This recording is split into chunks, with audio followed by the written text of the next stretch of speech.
Hello everyone, hope you're well. I've been trekking in the countryside just outside Chesterfield, trying to find some remains of these old school collieries and stuff that went in the late 1800s. Found some remains actually, pretty cool, with like old bridges and stuff like that. Anyway, I'm always thinking, it's the protest against digital ID tomorrow in London. Starts at 1 PM at Marble Arch. I'll be there. Hopefully I'll see some of you, or a lot of you there. I'm going to trek down early doors, have a drive down to London, see some mates, and then go and make my voice heard.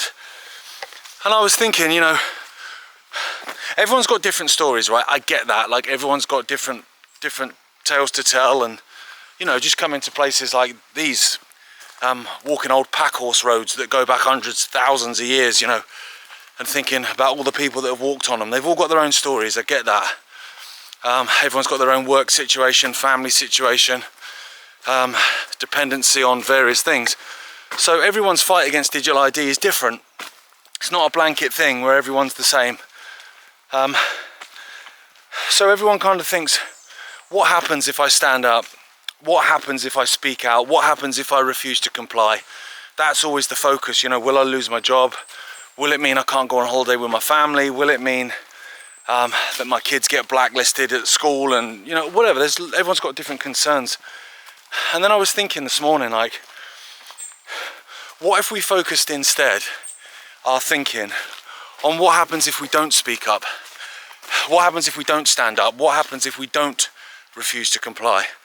Like, instead of focusing on the negative aspect of being brave and standing up and refusing to be submissive to the state, to take the knee to Xerxes and all that stuff, instead of in our mind kind of associating that with risk, and that with fear, and that with consequences and repercussions and everything else, that actually, what if we reframe it, folks? What if we do the opposite? What if we go, okay, yes, there are consequences to those things. Almost certainly the state will try and throw the kitchen sink at us. I'm not naive enough to believe they won't. But what if I don't stand up?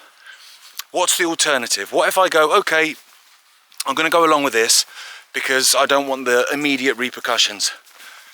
Then what? What does it mean for you if you don't say anything? What does it mean for you if you don't stand up? What does it mean for your kids if you don't say anything, if you don't stand up, if you don't refuse to comply? What then? And I think that's quite a powerful thing, ladies and gentlemen, to do.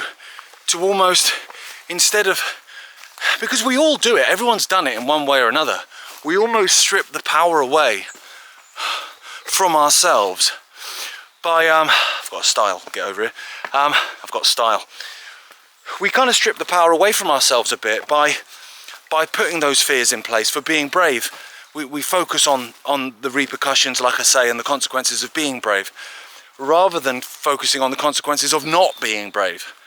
And actually, I think if we do that, if we reframe that a little bit, ladies and gentlemen, that you'll find that actually, well, I don't think you'll find, I know you'll find, that whatever the state can throw at you for not complying is not even close, it's not even in the same conversation as what will be thrown at you and your kids, what you will be subjected to, and what your kids will be subjected to if you stay silent. And if you take those 30 pieces of short-term convenient silver and go along with this tyranny. You know, that's the quote, isn't it? Tyranny happens when good men say nothing. Well, good men and women and kids and pensioners and whatever else. Tyranny only happens when we say nothing, when we focus on the repercussions and the consequences of speaking up, rather than concentrating on the repercussions and consequences of not speaking up. And you know, if you watch these videos, you know me, I'm a gobshite. I ain't shutting up. And I'll be there in London tomorrow. And I'll be wherever else I can be to make my voice heard against digital ID. And not just digital ID, but whatever else these utter goblins have in their back pocket to throw at us. Doesn't matter what it is, it's getting battered out of the park, ladies and gentlemen. Well and truly battered out of the park. And let the chips fall where they may.